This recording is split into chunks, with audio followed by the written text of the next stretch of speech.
एक छोटे से गांव में एक लोहार अपनी पत्नी के साथ रहता था। उनकी दो संतान थी, एक बेटा और एक बेटी। दोनों भाई बहन में अक्सर झगड़े होते रहते। इसी तरह कई साल बीत गए। अब दोनों जवान हो चुके थे, मगर शरारत करना अभी भी नहीं छोड़ा था। अब थोड़े दिनों बाद बहन की शादी हो गई और भाई बहुत अकेला पड़ गया। उनकी एक छोटी सी दुकान थी जिसमें लड़का और उसके पिता बर्तन बनाकर बेचते। इसी तरह परिवार का गुजर बसर चल रहा था। फिर साल का भाई बहन का पवित्र त्योहार रक्षाबंधन आ गया। फिर लड़के ने अपने पिता से बोला, मैं बहन से मिलने जाना चाहता हूँ, कृपया मुझे जाने की अनुमति दें। पिता ने कहा, बेटा तुम्हारी अपनी बहन के साथ बनती नहीं है, वो तो बहुत झगड़ालू है, भला तुम क्या करोगे उसके घर जाकर। दोनों के बीच थोड़ी सी बहस हुई और पिता ने उसे जाने की इजाजत दे दी। फिर बिना क्षण गवाए लड़का अपने घर से निकल पड़ा। रास्ते में वो एक जंगल से होकर गुजर रहा था। तभी उसके सामने एक दैत्य प्रकट हुआ और कहा, मैं तेरी मौत हूँ, मैं तुझे मार कर खा जाऊंगा। लड़का घबराते हुए बोला, मैं तुमसे हाथ जोड़कर विनती करता हूँ, आज मेरी जान बख्श दो, क्योंकि मैं अपनी बहन के घर जा रहा हूँ। बहुत समय बीत चुका है उसे देखे हुए, बस एक बार मैं अपनी बहन से मिल लूं, उसके बाद मैं यहीं से लौटूंगा,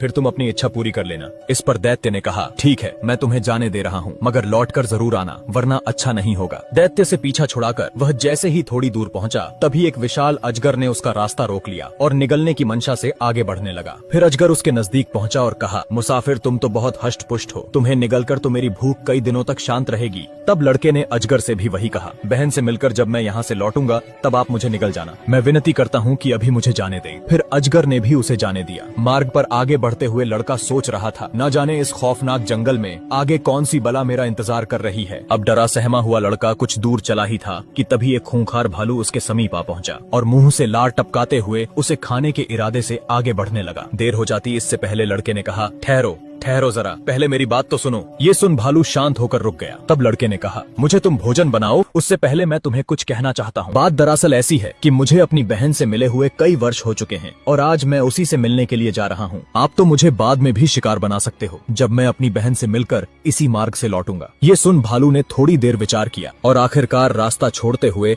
उसे जाने की अनुमति दी। तब आगे बढ़ते हुए लड़के ने चैन की सांस ली। इतनी विपत्तियों के बाद वह आखिरकार गाँव में प्रवेश करता है। सामने ही उसकी बहन का घर था। अब लड़के ने दरवाजा खटखटाया। घर में उसकी बहन चरखे से सूत की बुनाई कर रही थी कि तभी धागा टूटकर दो हिस्सों में बंट जाता है। इस पर बड़े बुजुर्गों का कहना था कि जब तक धागे को दोबारा जोड़ ना दिया जाए तब तक मुंह से एक भी शब्द निकलनी नहीं चाहिए, अन्यथा शनिदेव क्रोधित हो सकते हैं। ये सिर्फ उन पर लागू होता है जिस लड़की का एक ही लौता भाई हो। इधर लड़के ने घर का दरवाजा कई बार खटखटाया। घर के अंदर से किसी भी प्रतिक्रिया को न देखकर उसने सोचा, लगता है पिताजी सही कह रहे थे कि मेरी बहन मुझसे नफरत करती है। मैं ही बेवकूफ था जो उनकी बात नहीं मानी और अपनी जान मुसीबत में डालकर बहन से मिलने चला आया। भाई इस बात से बेखबर की उसकी बहन शनिदेव का प्रकोप हटाने के लिए ही चुप थी। वो धागा जोड़ती तो फिर टूट जाता, जिससे बहन को पूरा यकीन हो गया कि भाई पर संकट मंडरा रहा है। अब वो पूरी शिद्दत से धागे को जोड़ती रही। इधर लड़का निराश होकर वहाँ से जाने लगा। तभी एक बूढ़ी औरत जो वहीं बैठी लड़के को देख रही थी, उसे जाता देख बोली, बेटा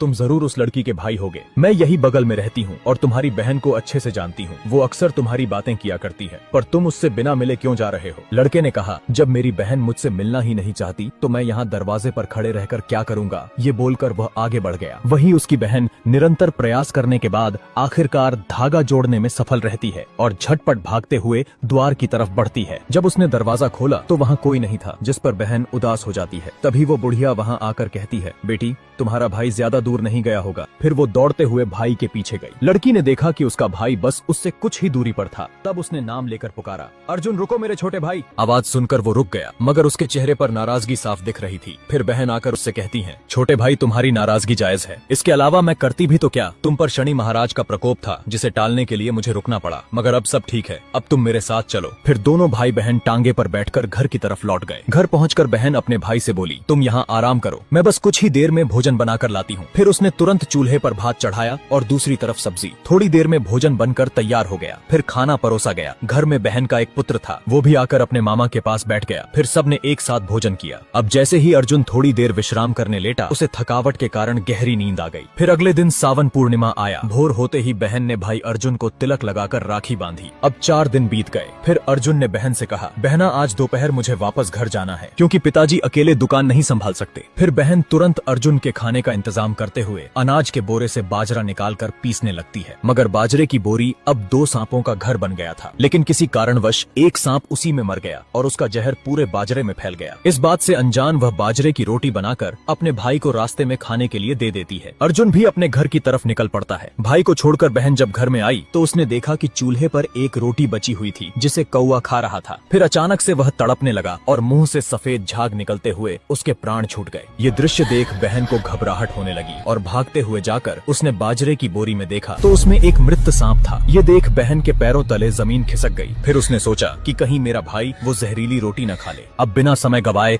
वो दौड़ते हुए भाई को ढूंढने निकल पड़ी। फिर थोड़ी देर चलने के बाद उसका भाई नजर आया जो नदी किनारे बैठा प्यास बुझा रहा था। उसे सही सलामत देख बहन को सुकून मिला। फिर वो भाई से पूछती है, अर्जुन क्या तुमने बाजरे की रोटी खाई है जो मैंने तुम्हें दी थी? भाई बोला, नहीं मैंने तो एक भी रोटी नहीं खाई, मगर क्या हुआ, तुम इतनी घबराई क्यों हो? तब बहन ने घर में देखी पूरी घटना के बारे में बताया। ये सुन भाई बोला, बहना लगता है मेरी मृत्यु निश्चित है, क्योंकि यहाँ आने के लिए मुझे अपनी जान का सौदा करना पड़ा, जिसमें एक अजगर, एक भालू और एक दैत्य भी शामिल है। बचने की कोई उम्मीद नहीं है बहना। बातचीत के दौरान भाई को बहुत जोरों की भूख लगी और उसने कहा, बहना मुझे भूख लग रही है, मैं पास ही जाकर कोई फल का पेड़ ढूंढता हूँ। तभी बहन कहती है, तुम बैठो मैं जाती हूँ। जंगल में फल की तलाश करते हुए वह एक वृक्ष के पास से गुजरी। वहाँ एक साधु बैठा विश्राम कर रहा था। ये देख वह सोचने लगी, इस जंगल में साधु महाराज क्या कर रहे हैं? इस जिज्ञासा के साथ जाकर साधु से वह बोली, बाबा जी यहाँ वीराने में आप इस तरह अकेले क्यों बैठे हैं? साधु ने कहा, बेटी मैं जानता हूँ कि तुम्हारे भाई पर संकट मंडरा रहा है, शनिदेव उस पर भारी है। ये सुन बहन कहती है, बाबा जी फिर आप ही कोई उपाय बताएं जिससे ये संकट दूर हो सके, क्योंकि मेरा भाई मुझे बहुत प्यारा है। फिर साधु कहते हैं, बेटी इसका तो एक ही उपाय है कि तुम्हें अपने भाई को प्रेम की जगह नफरत दिखानी होगी,